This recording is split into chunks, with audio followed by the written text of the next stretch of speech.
Programa não recomendado para menores de 10 anos.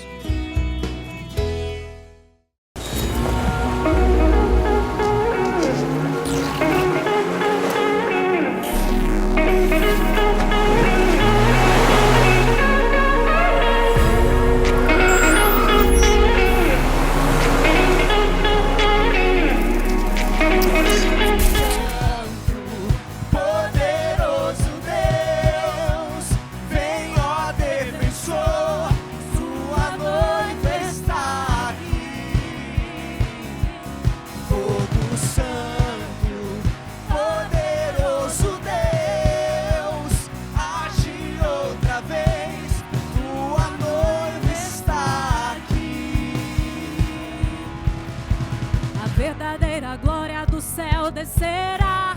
Os filhos de Maria vão então declarar que como a mãe de Deus foi toda sua, soltando teu meu Deus. A verdadeira glória do céu descerá.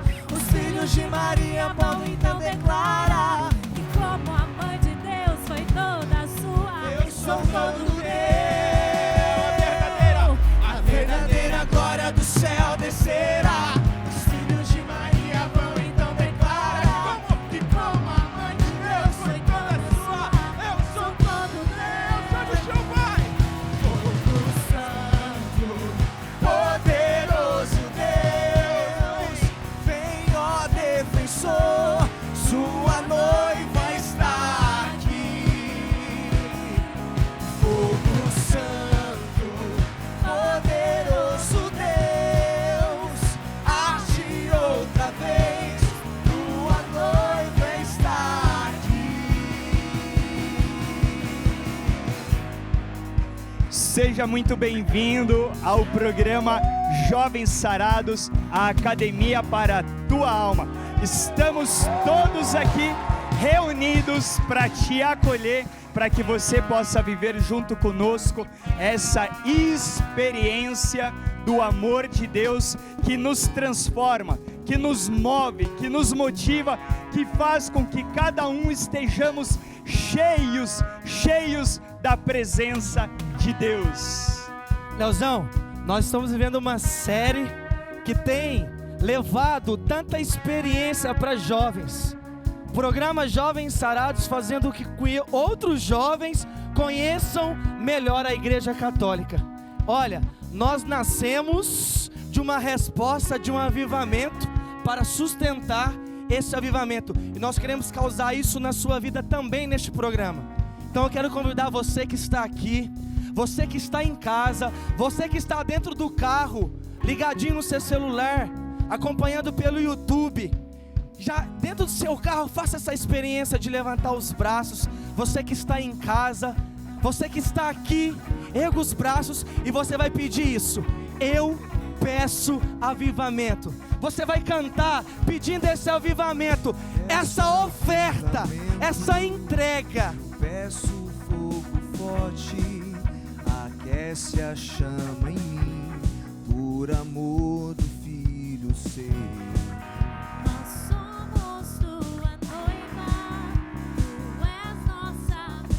Espírito de Deus, o quê? Venha neste lugar. Erga os braços e pede, vai. Fogo santo, O quê? poderoso Pede, Deus, vem. Tua noiva está Você aqui. pode dar mais aí na sua casa, hein? Você pode dar Fogo mais. santo, Pede assim, ó. poderoso Deus, Age outra vez. age outra vez, tua noiva está aqui. Para preparar o nosso coração, para preparar o teu coração, para tudo aquilo que a gente vai viver ao longo deste programa, nós queremos convidar o Padre Edmilson, para que ele continue nessa mesma unção, nessa mesma pegada, trazendo para o meu e para o teu coração aquilo que vem da parte de Deus. Amém. Fogo Santo, peça cantando, vai. Fogo Santo, poderoso Deus, vem, ó defensor, tua noiva está aqui. Fogo Santo, Fogo Santo, poderoso Deus, arde outra vez, tua noiva está aqui. e nós estamos nessa reflexão sobre os 5 mandamentos da igreja. Talvez alguns de vocês nem sabiam que existiam 5 mandamentos na nossa fé católica. Mas a nossa igreja é guiada pelo Espírito Santo e guiada por aquilo que a igreja ao longo dos seus mais de 2000 anos foi estabelecendo. E hoje nós queremos tratar sobre um assunto que é parte de um desses mandamentos da igreja, que se chama dízimo. Pagar o dízimo. Quando a gente usa essa expressão dízimo, a gente já logo vem na cabeça, eu tenho que dar 10%, né? E olha, dar 5, 10, 20, 50% só é possível se houve um movimento aqui dentro do seu coração. Se não houve movimento dentro do seu coração, você não dá nada. E é interessante, se você for no Antigo Testamento, você vai encontrar essa linguagem num dos últimos profetas, chamado Malaquias. Ele vai falar sobre os dízimos do templo. E aí, em um dado momento, o profeta vai chamar a atenção para Israel. Nós estamos na antiga lei. Lembra de uma das colocações que eu já fiz nesses programas anteriores? Existia a antiga lei, mas com o mistério da paixão, morte e ressurreição foi instituída a nova lei. Então aquilo que se vivia na antiga lei, com a nova lei, muitas das coisas vividas na antiga lei foram removidas e agora o que prevalece é a nova lei. Dando um exemplo, o sábado. Na antiga lei era observado o sábado, mas na nova lei a observância já não é mais o sábado. Por causa do mistério da paixão, morte e ressurreição, agora nós somos chamados a observar o domingo. Mas por que o domingo? Porque na nova lei Jesus ressuscitou no primeiro dia da semana. O que importa agora é o centro da história, que se chama Jesus Cristo. Mas na antiga lei dizia: trazei ao tesouro do templo o dízimo integral, 10%. Se eu vendesse uma ovelha por R$100, 10 era do templo. Para que haja recursos na minha casa, para o cuidado do templo, para a manutenção do templo, até mesmo para os sacerdotes que viviam em função do templo. Fazei comigo esta experiência, diz Malaquias.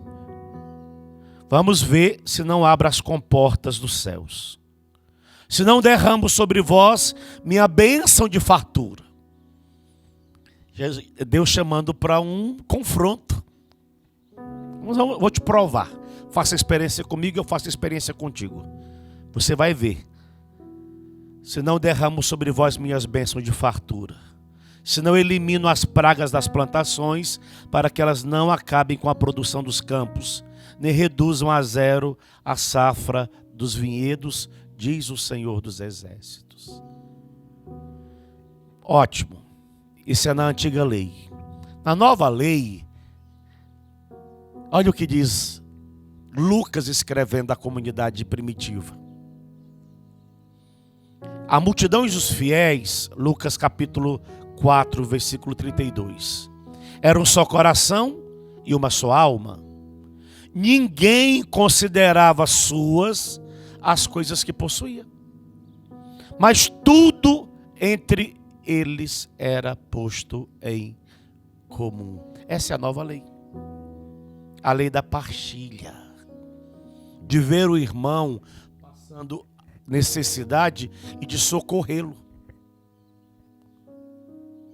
de encontro àquele irmão que passa por um momento difícil. Eu sempre gosto de dizer para você, jovem, até mesmo quando você vai à missa, você não, na hora do ofertório, você não está dando esmola para a igreja. Você mete a mão no seu bolso da calça ou da camisa e tira lá R$1 esmola. Você não está dando esmola para a igreja não precisa da sua esmola. Eu estou dando a minha oferta. E com a minha oferta, eu estou abençoando a casa de Deus. Aquele lugar sagrado. Com a minha oferta, eu estou ajudando na manutenção da casa de Deus. Com a minha oferta, eu estou ajudando os ministros que trabalham efetivamente na casa de Deus. Por esse motivo é que nós somos convidados, impelidos a dar o dízimo. Interessante, talvez alguns quando falam do dinheiro já geram um sentimento ruim. Só pensa em dinheiro, só fala de dinheiro. Mas nada no planeta Terra se mantém se não houver por trás o financeiro. Deus é o Deus das riquezas. Mas Ele, sendo o Criador de tudo, de todas as riquezas, Ele não faz cair dinheiro do céu. Não há um texto bíblico que Deus fez cair dinheiro do céu. Há textos que dizem que caiu o maná, mas não o dinheiro. E ao longo de toda a história da salvação, sempre ele foi necessário para que as coisas relacionadas a Deus fossem estabelecidas. Por exemplo, o Templo de Salomão. Nós não o conhecemos, mas diz os textos bíblicos e a história da humanidade diz que não houve uma construção parecida, igual, em beleza, em esplendor, em grandeza, em riqueza. A própria rainha da Etiópia, quando visita o rei Salomão, quando ela tem contato com o templo, que ela vê aquela construção, vê os palácios do rei, vê tudo aquilo que existia dentro do reino de Salomão, ela fica impressionada, admirada, mas não só admirada com Salomão, mas admirada com aquele que deu a sabedoria a Salomão, para que ele estabelecesse todas aquelas coisas. Então não olhe para o dízimo, não olhe para a sua partilha daquilo que você faz para com a igreja de Deus, como eu estou perdendo. Não, filho, na verdade você está ganhando. Por quê? Porque quando a gente dá, e a gente dá de coração, Deus nos retribui 10 vezes mais. Aqui está o segredo.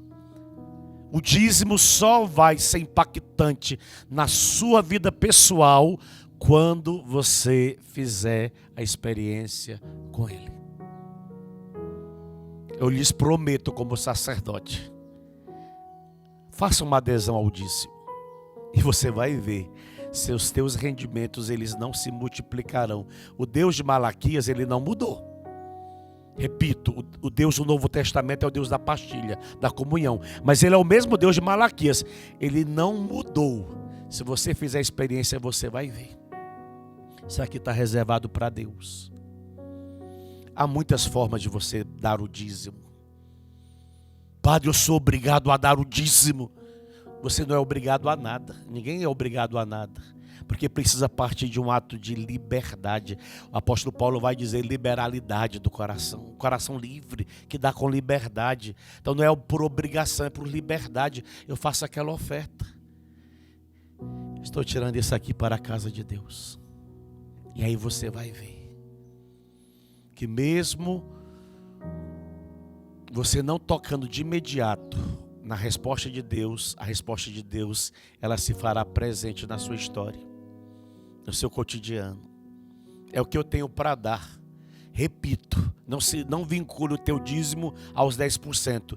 Vincule o teu dízimo àquilo que você é capaz de compartilhar com a casa de Deus. Porque talvez numa obrigatoriedade de 10%, você não dá nada. E quem está desempregado, padre? Quem está passando por uma como é que o pessoal fala? Pindaíba. Isso. Quem está passando por uma dificuldade. Talvez meça pela dificuldade. Mesmo passando por uma dificuldade, separa o que é do Senhor. E você vai ver que aquilo que é do Senhor se multiplicará.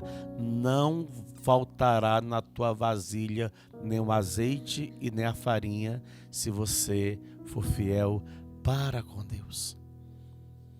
Eu quero dizimar, Padre, naquela igreja X, glória a Deus. Mas eu quero dizimar naquela obra X, glória a Deus.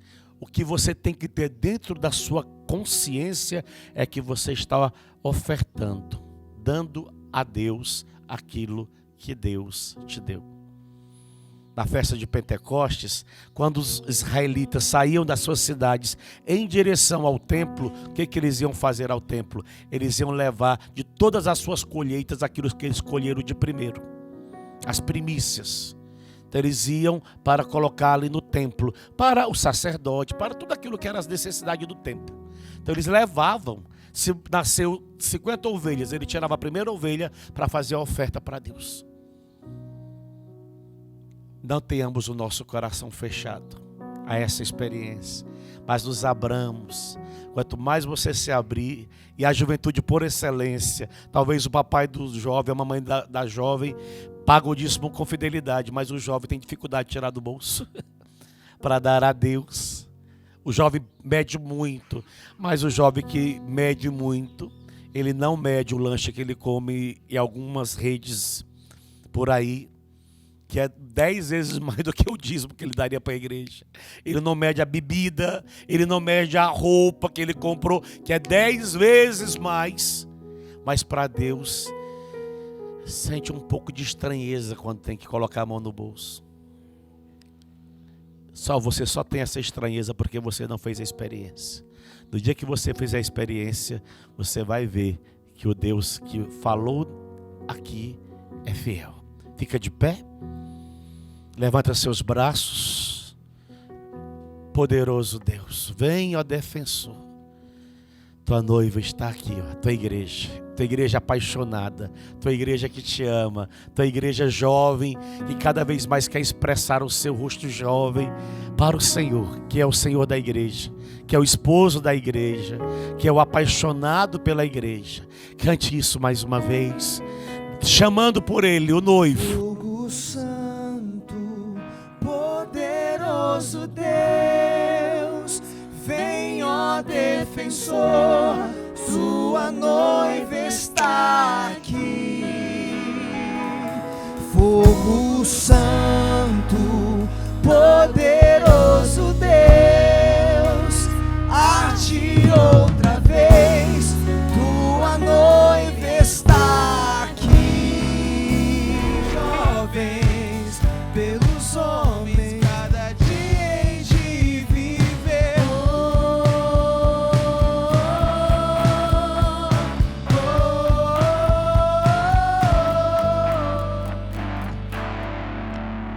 Esse é um momento importante para nós, no nosso programa, preparado para você.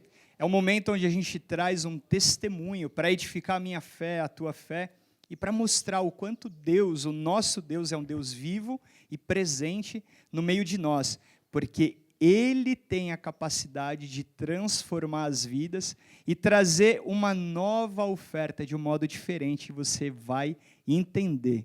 Para a gente não perder muito tempo, Paulinho, vamos convidar então o nosso irmão William, chega mais!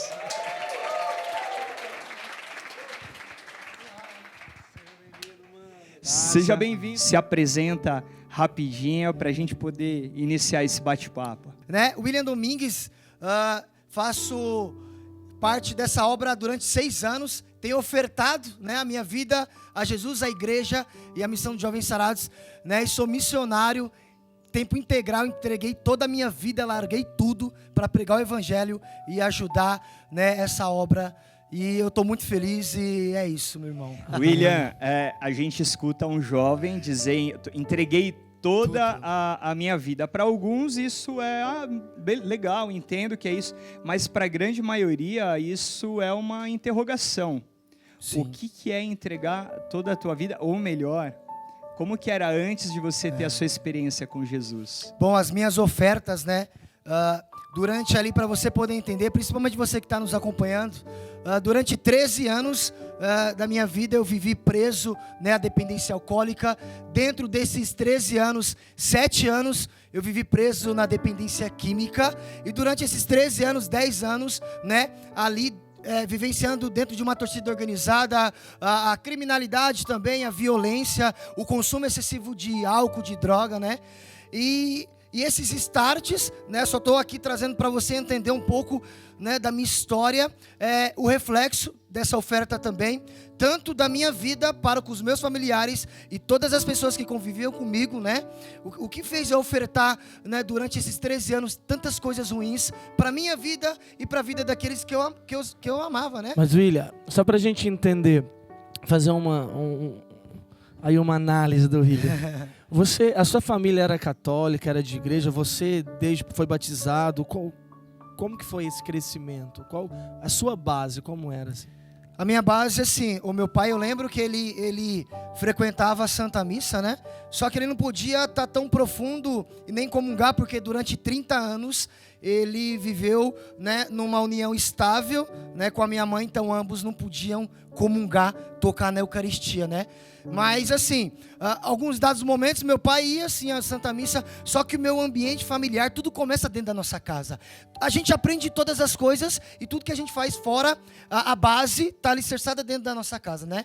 Enfim, o meu pai viveu preso durante mais de 30 anos com o alcoolismo e o tabagismo, né? Ali, vivenciando dentro de casa, e isso trouxe consequências graves para a vida dele, que há aproximadamente 1 ano e meio, ele perdeu a vida, né? Ele faleceu com 54 anos, decorrente de um AVC, só que vinculado a isso, né? Teve um encontro pessoal com Jesus através desse processo de conversão na minha vida, que daqui a pouco eu entro em alguns detalhes para vocês poderem nos atender. Então, tanto o meu pai no alcoolismo, né, o meu irmão numa dependência química, meu irmão começou ali também com 11 para 12 anos, né, como eu citei, eu comecei a beber com 11 anos, e aí depois eu fui para cocaína, para maconha, lançar perfume, usei vários tipos de drogas, né, enfim, e aí, pai, eu, meu irmão, né? Minha irmã também vivendo o alcoolismo, vivendo um pouco a drogadição. Pela TV Canção Nova, nós sabemos que, pelo link do canal do YouTube, a juventude acompanha muito. E é uma juventude que está presa a isso, né? Com certeza. Então, assim, traz também como que o William conseguiu, sabe, se libertar dessa depressão. Porque essa galera que acompanha, não pela TV, mas pelo YouTube, é uma galera que às vezes está dentro do quarto, sabe? Com certeza. Agora chorando. Pode ter pessoas que agora, William, precisam, cara, dessa libertação que a sua vida vai trazer. Eu creio, vai em nome de Jesus. Vivi depressão, vivi ansiedade, sentimento de morte. Eu cheguei a usar 15, 20 pinos de cocaína num determinado momento para tentar, né, contra a minha vida física, porque você olha a tua casa, você já não vê esperança. Você olha a tua vida, não queria trabalhar, não queria estudar, né? Sofri abusos sexuais na minha infância, na minha adolescência, onde também foi gatilhos, né?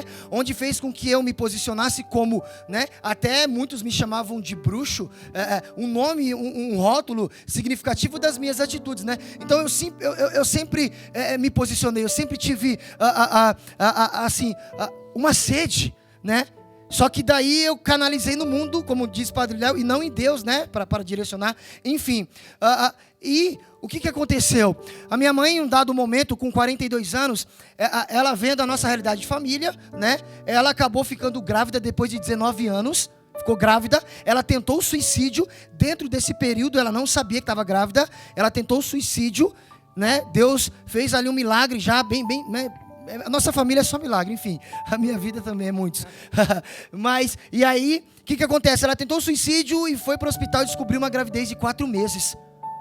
Ali, meados de 2015. Né? Então eu fiquei 13 anos nessa loucura intensa, né? Porte de arma branca, participei de brigas que pessoas perderam as suas vidas. Eu tenho várias matérias de jornais, né? Coisas infelizmente, né, que hoje eu olho e vejo uma graça de Deus, mas enfim, perdi muitas pessoas, a minha família numa totalidade, depressão, ansiedade, suicídio e alcoolismo e dependência química numa totalidade, não só da minha casa, mas família no geral, né? Que é uma realidade atual, né? Mas enfim, e aí eu lembro que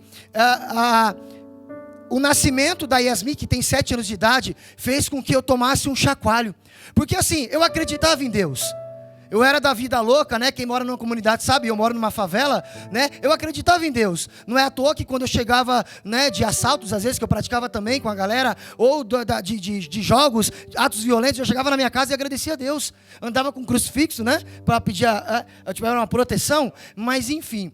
E aí, tem um detalhe, né, nesse nascimento da Yasmin, eu com ela no colo, eu lembro, ela, com 3 meses de idade, o olhinho azul. Gente, a gente precisa destacar que Deus, Ele faz milagres, cara, e é real isso. Sabe, quando minha mãe teve a Yasmin, eu com ela no colo, numa festa, 3 dias, usando droga, 3 dias sem parar, eu queria me matar. Aí eu olhei para aquela criança, eu ouvi uma voz, Deus falando assim: filho, eu fiz uma promessa na sua vida, eu vou mudar a tua história. Eu vi uma voz, eu falei: mãe, alguém falou comigo aqui, mãe, mas é uma voz. E aí o meu coração começou a queimar naquele momento. Eu falei: mãe, domingo eu vou na missa. Por quê? Porque eu fiz a primeira comunhão, né? E é interessante que eu pego o álbum de foto da primeira comunhão, eu e mais 2 pessoas estão vivas. Os outros amigos meus, né, ali de uns 30 mais ou menos, morreram, estão presos. Só para vocês poderem entender a realidade que eu vivia. Isso é muito interessante, né? Mas enfim. E aí eu lembro, eu falei: mãe, domingo eu vou na missa, né? E quem viveu o alcoolismo, a dependência química, gente, é difícil. É difícil se libertar, né? Tem que ter decisão, tem que ter a busca por Deus, né? Eu até falo para você poder entender que a minha caminhada com Deus é questão de vida ou morte, porque se eu largar a minha doação por Ele, pela igreja e pelos jovens, eu vou voltar a ser tudo que eu era e eu vou acabar morrendo, né? E não é isso que eu quero. A gente diz assim, né? Através de uma experiência, é tudo ou nada. É tudo ou nada. Dependendo do que a pessoa já viveu, experimentou, como o teu caso, aquilo que você está dizendo, chega num determinado ponto da tua vida que realmente é um tempo de decisão, de correspondência, de ou tudo ou nada. E é interessante que eu influenciava muitas pessoas, né? Mas enfim, aí eu com aquela experiência, domingo eu falei: eu vou na missa. E na semana, olha como que Deus... Gente, Deus, a gente precisa acreditar, cara, isso é real, isso é real. Eu lembro que Deus, Ele não deixou eu beber naquela semana, e aí eu não sabia, né, que tinha que se confessar, mas eu acreditava que na Eucaristia era Jesus, eu acreditava, e eu fui com isso para Santa Missa.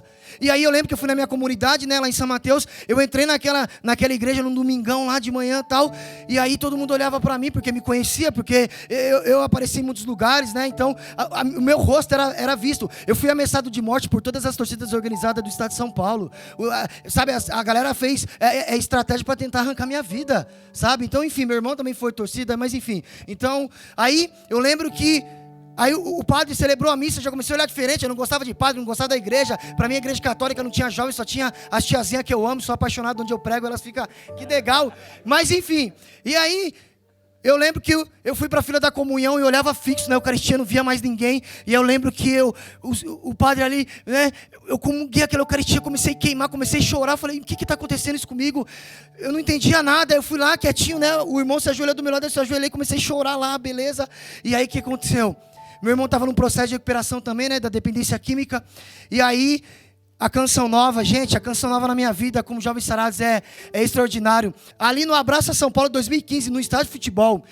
Gente, o mesmo estádio de futebol onde eu planejava matar pessoas, onde eu usava droga, onde eu colocava e canalizava, né, e se sentia ali, né, preenchido, só que não era nada verdadeiro, né, onde eu tinha um ciclo de amizade. Ali, eu lembro que meu irmão fez um convite. Aí o que acontece? Com a Eucaristia eu fiquei 10 meses... 10 meses sem usar droga, sem beber, sem ir no estádio, sabe? A partir daquela Eucaristia. A partir da Eucaristia. É surreal, a gente precisa acreditar, Aí eu lembro que, meu irmão, o William, lá naquele estádio, lá, vamos. Quando eu falei: qual o nome do estádio? Eu falei: tem certeza? Eu fui. Gente do céu, não conhecia a Canção Nova, Renovação Carismática. Eu cheguei e falei: meu Deus do céu. E aí o povo orando em língua. Padre Marcelo Rossi, que daí eu conheci um pouco. Padre Adriano Zandonato, que tem uma história forte. Monsenhor Jonas Nelsinho e tal. Aquele evento, eu naquele estádio. Gente, eu chorei das 8 da manhã até as 5 da tarde. E aí o Padre Adriano falou assim: jovem, você que está nessa arquibancada. E eu sentado no mesmo lugar que eu esticava uma carreira de cocaína e usava. Deus, Ele está curando você. Você está sendo liberto disso. Você vai ser profeta, você vai pregar no Brasil. Amém. Mano, e aí... E eu chorava e o pessoal olhava para mim assim, eu lá, e feliz, alegre. Eu falei: eu sei que é para mim. E aí, olha que bagulho louco. De repente saiu uma senhora, 50 mil pessoas, é Deus, é Nossa Senhora. Saiu uma senhorinha, foi lá, olhou para mim e falou assim: eu posso te dar um abraço? Eu já estava dilatado, eu falei: vem. E aí ela olhou para mim assim e falou assim: olha, eu vejo o meu filho em você, o meu filho, ele foi dessa torcida, ele fazia isso. E aí eu digo nos testemunhos dos lugares que eu vou pregar, né? Vários lugares, até em presídio, etc. Mas enfim, a primeira alma salva através da minha vida foi a minha própria, porque eu olhei para aquela senhora e falei assim: Deus está curando o seu filho, e ele vai ser um profeta, ele vai salvar almas, e ele vai ajudar a família dele, ele vai honrar a Deus. E aí ela começou a relatar a minha vida. E aí eu lembro que ela falou assim, ela chorava, me abraçou. Quando ela me abraçou, veio aquela imagem, né, de Jesus misericordioso ali com o filho pródigo, e eu olhava aquele estádio, eu falava, Senhor, eu acreditava, sabe? E aí aquelas pessoas sumiu assim, Jesus veio assim, e eu lembro que, sabe, uma luz, eu falava, meu, é isso, e eu começava a queimar, a chorar, e aí ele olhou para mim assim e falou assim, ó, filho, ele é surreal. Filho, ó, a partir de hoje, eu vou cumprir todas as promessas na sua vida. Eu vou te honrar. E ali ele olhou, sabe, para mim e falou assim: vai para cima, não para. Eu te amo, filho. E eu saí daquele estádio.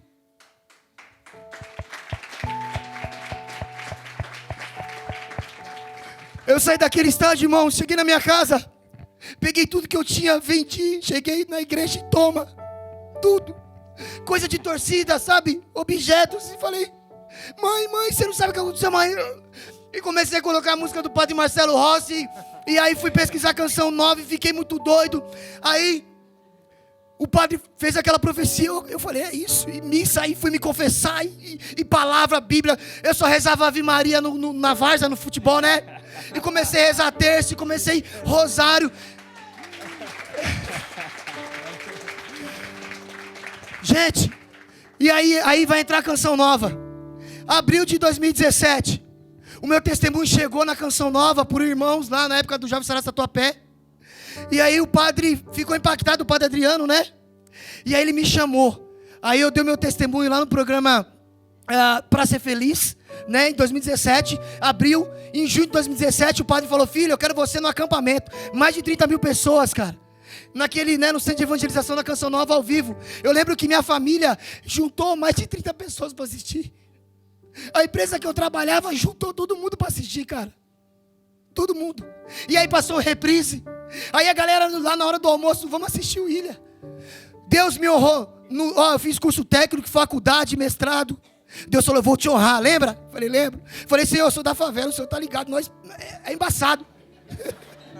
Falei, me deixa entrar numa multinacional, pai. Só para mim entrar nessa multinacional, pregar o teu evangelho, porque na faculdade eu pregava, nas empresas eu pregava, gente, até em casamento eu estou pregando, para vocês terem noção, até em casamento. E ali eu comecei a me entregar, e aí, esse detalhe, falei, Senhor, só o gostinho. Gente, quem gosta de futebol sabe, eu saí de um time da Série B e fui para a seleção brasileira. Eu fui contratado numa empresa, uma das melhores empresas do mundo para se trabalhar. O diretor, ele olhou assim, né, na reunião que a gente fez ali, primeiro que no processo seletivo, ligaram para mim, você não passou. Nossa Senhora falou, você passou. Eu falei, eu sei. Né? Nós ali, é comunhão. Quem paga o preço, quem tem vida de oração é comunhão. E aí Nossa Senhora falou, fica de boa. E aí o meu pai, né, tinha alguns sonhos, né? E eu queria realizar para fechar isso, né? E aí no último dia de Nossa Senhora Aparecida, outubro do ano passado, aí saiu essa oportunidade, cara. Aí fui fazer entrevista, Nossa Senhora falou assim, Aparecida, vai lá que agora é nós. Eu falei, demorou. E aí comecei a entrevista, o diretor olhou para mim assim, falou, fala os seus princípios e os seus valores. Comecei a falar de Jesus, dos Jovens Sarados, comecei a pregar para ele, comecei a pregar. Ele falou assim para mim, mais de 3 mil pessoas eu entrevistei aqui, não consegui achar, e aí algo aconteceu, e você é o cara dessa vaga. Fui contratado. Calma. Aí fui contratado, irmão, Eu vou falar aqui porque isso pra gente que ralou muito é significativo, né? Hoje eu até entendo ainda mais e não me apego. Mas eu tava ganhando de 5 a 8 mil reais nessa empresa. Só que meu coração, desde lá do Morumbi, sabe? Né? Deus falava assim pra mim, ei, Eu vou salvar muitas almas através da sua vida. Eu vou te levar, você vai pregar em lugares, você não tem noção. O testemunho que eu vou levantar na sua casa, como ele levantou a minha casa. Sabe, pessoas falam para mim: Will, a tua pregação, teu testemunho me tirou da depressão, da ansiedade. Traficantes largando crime, presídios onde a gente vai pregar, praças. Tirando agora. Tá tirando agora. E aí, beleza. Aí, fiquei nessa empresa em determinado período. Deus falou assim: lembra do nosso acordo? Eu falei: lembro. E aí, bora largar tudo e agora sair pregando. Lógico que ele fez um trabalho, né? Eu me organizei e tudo mais. E aí Deus falou assim: filho, vamos lá? Eu falei: demorou, Senhor. E é isso, sabe, gente? Eu sou apaixonado. Eu tenho sede, cara. Sabe, Paulo, sabe, Léo, de verdade, quem me conhece sabe, mano. Eu sou humilde, sou simples. E eu vejo o jovem ali na bebida, na droga, meu coração queima. E eu vou lá, cara. Sabe, eu falo: Senhor, só mais uma alma, me ajuda, Pai. Sabe, esse queima, cara. Queima. Vamos fazer essa experiência então agora, Will. Vamos fazer essa experiência. Vamos rezar por esse povo. Vamos rezar. Bora lá no meio, vamos rezar por essa galera que está acompanhando. Você que está me assistindo, em nome de Jesus, está no teu quarto, na tua casa, pai, mãe. Jovens que tem problema com a dependência química alcoólica, em nome de Jesus, o Senhor alcança você. Eu vou orar por você. Deus colocou uma unção sobre mim. Deus colocou um chamado sobre mim, colocou essa missão sobre a minha vida. Pelo poder do Espírito Santo, agora eu clamo o batismo na sua vida. Pai, mãe, pelo poder do Espírito Santo, que na tua casa agora não tenha mais depressão, ansiedade, não tenha mais vícios. E alabassore, canta alabandarei, alabá. O Senhor alcança agora você e levanta você dessa depressão, dessa dependência alcoólica. O Senhor está levantando você, jovem. O Senhor está levantando você, família. E alabá, e alabá, e alabá, e alabá. Oi, alabandarei, alabá. Senhor, da mesma forma que me batizaste, Senhor, batiza no teu Espírito Santo esse jovem, essa família, essa casa, Senhor. E alabá, e alabá, e alabá. Todo teu, guardando o céu, o meu lugar. Estamos aqui com você que está em casa. É uma alegria sempre estar aqui para a gente poder aprofundar um pouco mais esse tema que é sobre o dízimo. Como eu já havia falado, os 5 mandamentos foram instituídos pelo Papa João Paulo II, os 5 mandamentos da igreja, no ano de 1992. E ele vai dizer sobre a lei moral, a vida litúrgica da igreja. E, falando sobre o dízimo, a gente vai ver o quanto a igreja é sábia, porque nos convida a ter zelo pelo sagrado. Estamos aqui com as nossas convidadas de hoje. Bem-vindas ao nosso programa Jovens Sarados Academia para a Sua Alma. Obrigada, irmã. Para mim é uma alegria estar aqui, me apresentar. Me chamo Érica, faço parte da Missão de Santos e há 11 anos faço parte dessa obra linda de Deus. Amém. Sou Fernanda, serva de Nossa Senhora da Alegria, e estou aqui mais uma vez para partilhar com vocês. São Tomás de Aquino, quando ele vai dizer sobre o dízimo, ele vai ensinar as 3 leis, né? A lei natural, que vai dizer que o povo deve, então, sustentar os seus ministros, e isso baseado na palavra que todo trabalhador ele é digno de seu salário. Também vai dizer sobre a lei da igreja, que é oferecer a Deus a 10ª parte dos próprios rendimentos. Também essa determinação da igreja ela pode ser mudada de acordo com as circunstâncias, como o padre já dizia, né? Talvez você não pode dar os 10% do seu salário, mas você pode contribuir com aquela quantidade que você pode, né? Que é acessível para você aí dentro do seu salário, dentro da sua família, né? É algo que a igreja nos leva a refletir, mas não é uma questão meramente obrigatória. É necessário que você veja as suas condições.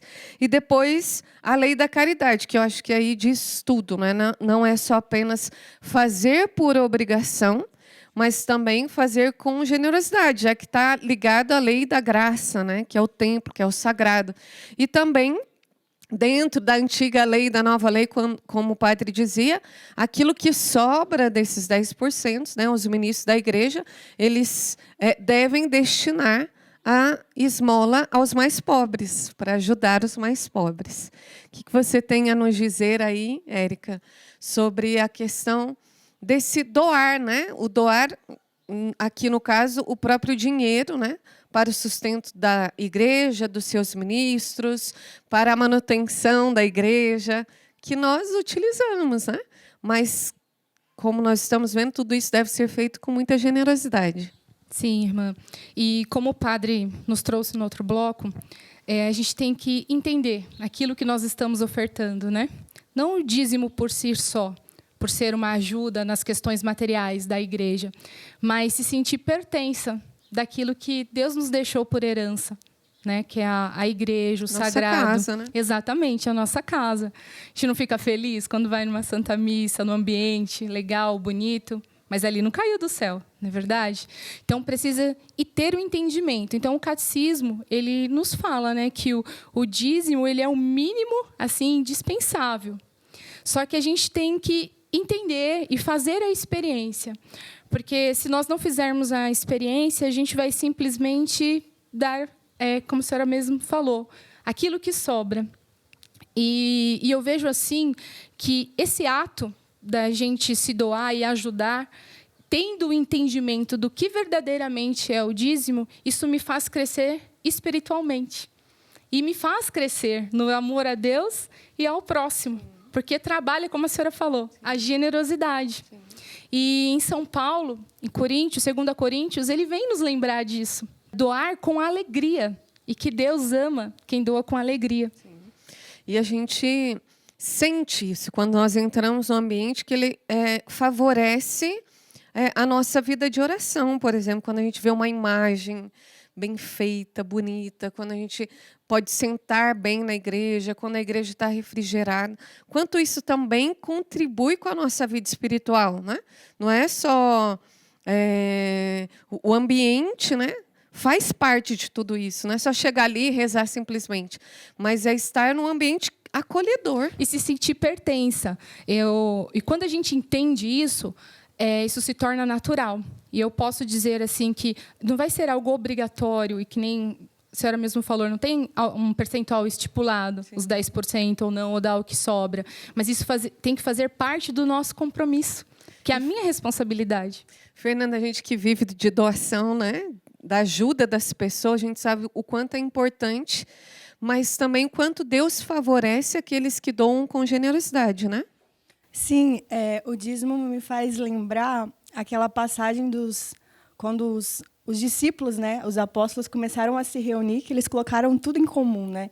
Um trouxe aquilo que ele tinha, porque diante daquela experiência que eles fizeram com Deus, eles tinham no coração uma gratidão de ofertar tudo para Deus, né, por um bem maior. Então, essa é o sentimento que nós trazemos, né? O sentimento de quem doa e quem recebe a gratidão. A gratidão de Deus providenciar, e aquele que providencia, a gente vê quantas pessoas, né, que nos doam, e depois, quando a gente vai agradecer, fala assim, não, eu que sou grato por você ter me dado a graça de viver a caridade. E quantos milagres também, né, de bênçãos mesmo, que a gente pode ouvir muitas vezes de pessoas que às vezes tiraram do que não tinha, né, como a viúva, né, do Evangelho, tiraram daquilo que não tinha para ofertar à igreja e, de repente, receberam empregos, recebeu o aumento do salário. E quanta alegria, porque, às vezes, a gente acha que está fazendo uma obrigação, mas, na verdade, Deus nos abençoa também. Me faz lembrar também, diante do que você está falando, que uma vez eu vi um bispo, né, contando a experiência de como é na África, a questão do dízimo, porque na África tem uma pobreza grande. E lá ele falava que na hora da oferta, né, no altar, eles traziam alimento, traziam animais daquilo que eles tinham. Eles, colheita.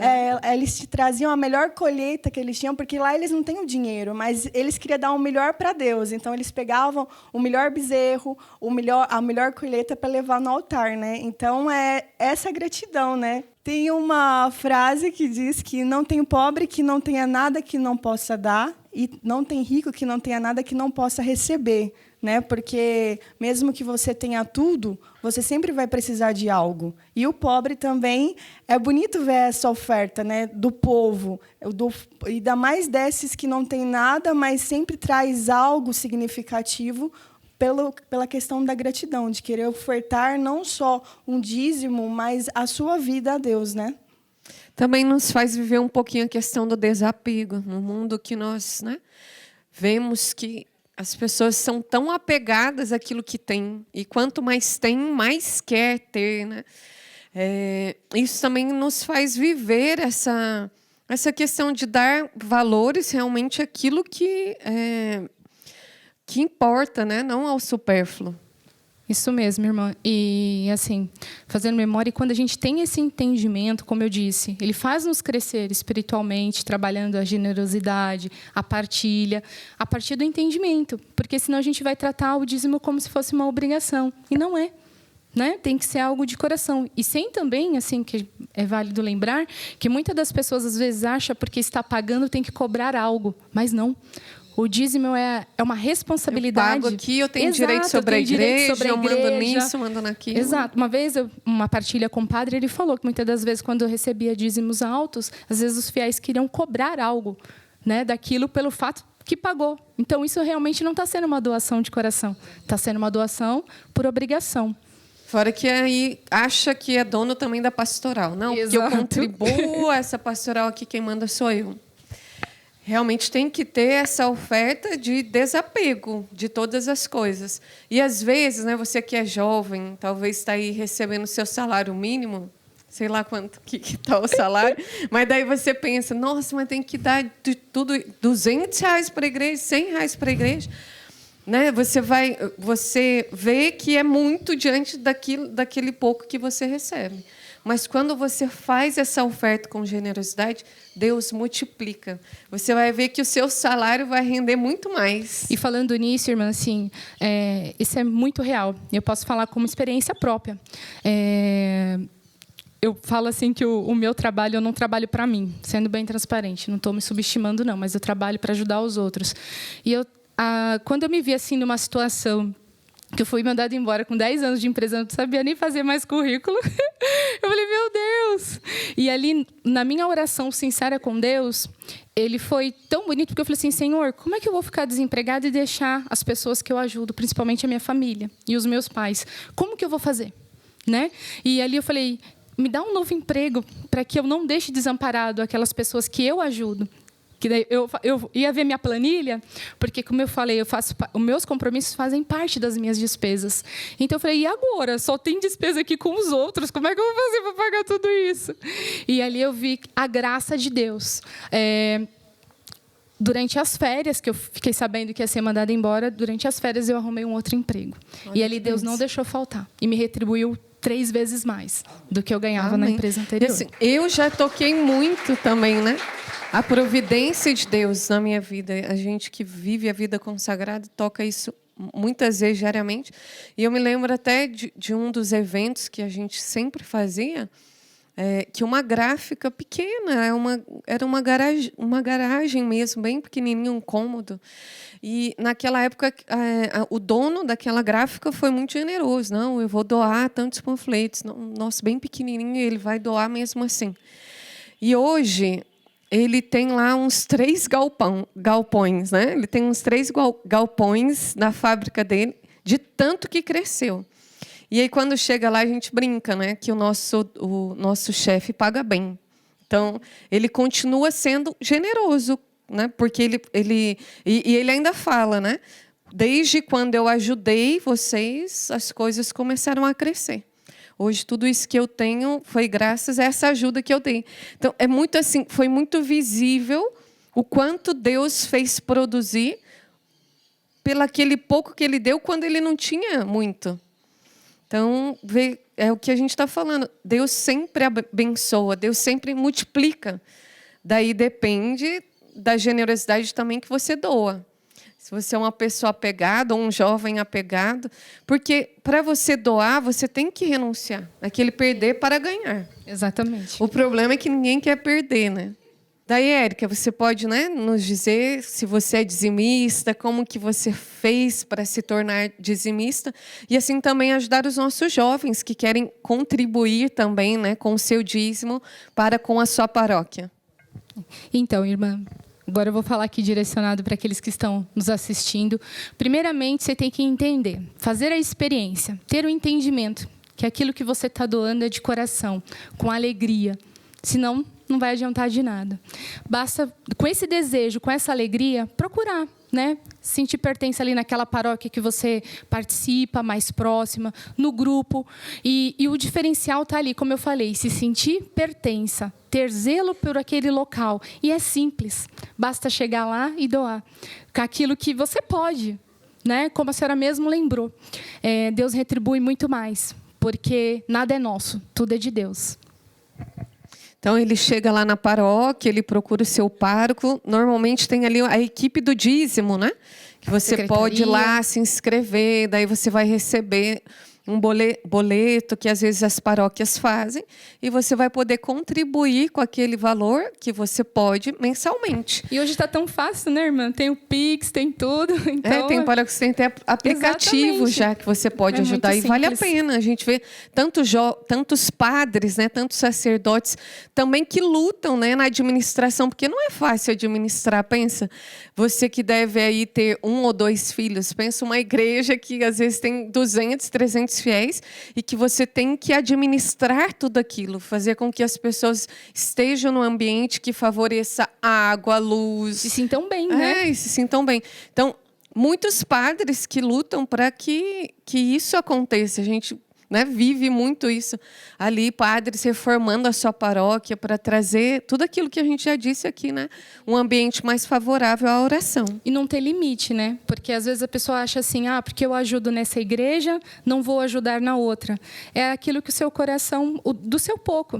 Que nem, do mesmo jeito que eu ajudo na minha paróquia, eu também ajudo com a obra Jovens Sarados. Então, a gente despertar isso no nosso coração. Sim. Como eu falei, essa responsabilidade pertence de onde nós participamos. E eu acho que também precisa nascer com isso o amor pelo sacerdote também. Porque saber que ele está ali, ele precisa ser cuidado, ele precisa se alimentar, ele precisa morar em algum lugar. Então, toda essa nossa ajuda também contribui para o cuidado do sacerdote, que celebra para você, que traz para você os sacramentos. Então, quanto mais amor, quanto mais zelo, mais carinho, mais cuidado a gente vai ter. E essa é uma forma de zelar pelo templo sagrado e também uma forma de cuidar e zelar pelos nossos sacerdotes. E lembrando também que o dízimo, a igreja é uma das maiores instituições de caridade, né? Então, quantas famílias ali carentes que a paróquia mesmo sustenta, né? Quantas famílias ali que dependem da ajuda da cesta básica, da ajuda de um material que a família necessita, né? Quantas famílias são ouvidas e que precisa dessa ajuda, dessa doação, né? Que o dízimo vai além, né? Vai além das necessidades básicas ali da igreja, do padre, mas também ajudando o povo. E assim, que nem você, complementando o que você falou, irmã Fernanda, essa questão da igreja, né? Tem as despesas. E eu falo, irmã, que foi até engraçado. Eu fui em missão para Manaus, aí eu levei uma rifa de um quadro de Jesus misericordioso para me ajudar nas despesas, né, da missão. E aí eu cheguei lá, no final da Santa Missa, o padre assim, pessoal, vocês puderem me ajudar para pagar a luz, a conta de energia da igreja. Ali eu me senti pertencente. Eu falei assim, Senhor, como é que eu vou vir aqui vender uma rifa, né, para me ajudar a pagar a minha passagem, que eu estava em missão, se a própria igreja não tem dinheiro para pagar a energia? Só que eu também não tinha dinheiro para pagar a passagem. Eu falei, mas o senhor vai providenciar, porque eu não vou ter condições. Eu falei, a igreja não tem. Você que está em casa, que sente no seu coração esse desejo de também poder ajudar, colaborar com uma obra, você que já colabora com esse sistema de comunicação Canção Nova, você também pode contribuir com a obra Jovens Sarados. E nós vamos deixar o link aí para você que pode fazer a sua doação também, ajudar essa obra, para que a gente evangelize. Nós temos aí mais de 200 missões espalhadas pelo Brasil. A gente precisa chegar a essas missões. Também temos a vida religiosa dentro desta obra, que também precisa se manter. E talvez você é essa providência, esse carinho de Deus para conosco, para com essa obra. Então, ajude-nos também e faz parte dessa obra. Colaborando com a obra, você também colabora com o reino de Deus, que vai ser aí implantado e resgatar muitas almas para o céu.